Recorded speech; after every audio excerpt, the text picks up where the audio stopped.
do you make the most of your single years?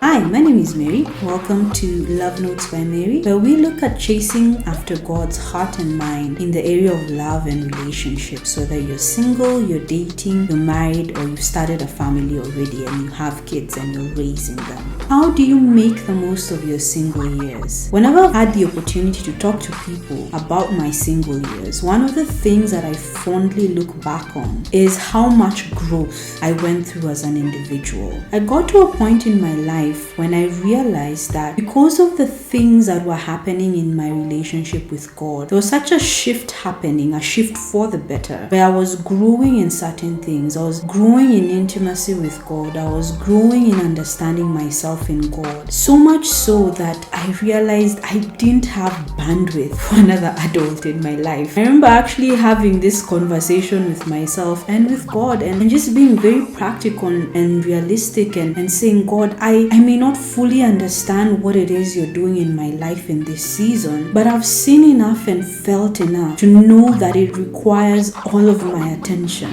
And there's no way in good conscience I can enter a relationship with another person when I'm in this space, because I won't be able to give them and the relationship the attention that it needs. And so I spent a lot of time just burrowing in the presence of God in that season. Now, does it mean that every so often I wouldn't have a thought or a desire to be in a relationship? No, those came and went. But by and large, there was such a preoccupation with what God was doing in my life and in me in that season that I didn't really have time to think much about what I was missing out on. If anything, one of the outcomes of that season for me is that God laid out really clearly, really specifically what my season of marriage and family would look like. He started to give me a blueprint for me for that season, such that I wasn't going to enter it without knowing what was happening, without knowing what I was supposed to expect. But back to what He was doing in me, there was such a significant change in me where we were addressing, God and I, that is, things from my past, things to do with my identity. There was an anchoring He was doing in my identity because He had my undivided attention. There are things He was bringing up and saying, Mary, we need to talk about this. We need to deal with this. You think you've moved on from this, but you actually still need to do one or two things over here. You need to think about this. You need to look forward to this. You need to prepare for this. And He was pointing out to vast different areas of my life. And when I think about that season in hindsight, I am eternally grateful for the opportunity it afforded me to work on me and to work on my relationship with God, because so much of what I've been able to walk into in my present day, in my present season, has its foundations in that season. It has its foundations in the contentment that I found in the Lord. It has its foundations in the work that God and I did to build our relationship. Something as simple as my ability to hear from God with clarity, with specificity, my ability to be confident in what I'm getting from God, my ability to be confident in who I am in God. So much of that was planted and taken care of in that season, such that the fruit that I'm enjoying today is a testament to the work and the labor of that season. So how do you make the most of the single years? You make the most of your relationship with God in that time, because when the husband or the wife comes, when the children come, when other things come into your life, it's not quite the same. You can still maintain a good relationship with God, a healthy relationship with God, even with all these other things and with all these people in your life. But there's something significantly special about when you're not being drawn away from His presence by the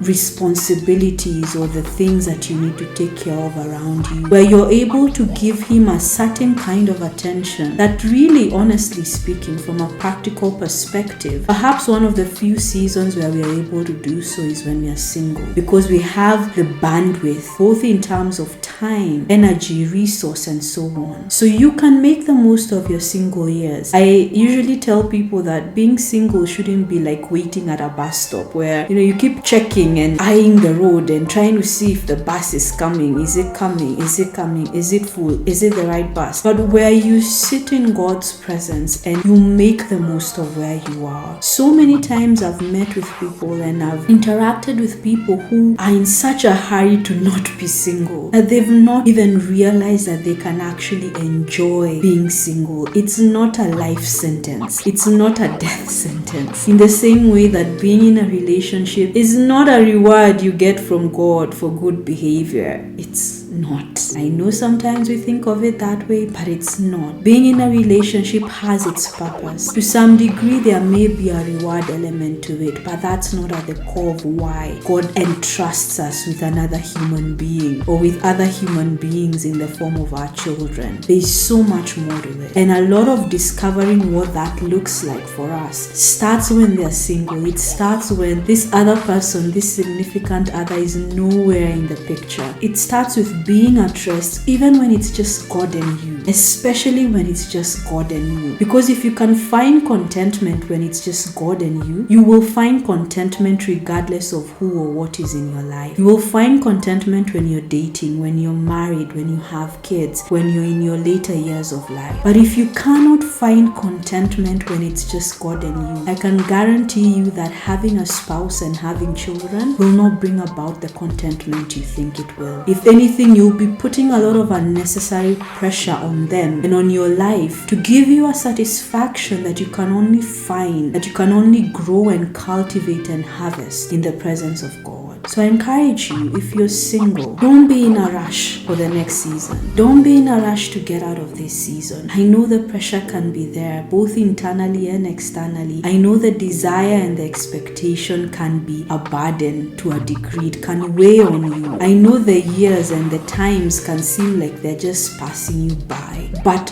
fight to make this season worth every minute of it. Fight to make it count. Go to the Lord and ask Him to help you make the most of this season. And years down the line, your future self will thank you for it. I am truly, eternally grateful for the years I had as a single person, because I don't even know what version of me I'd be if I hadn't been able to do what I was able to then with the Lord. It completely changed my life. And making this decision to make the most of the single years can shift your life too. Thank you for joining me today. I'll see you in the next episode.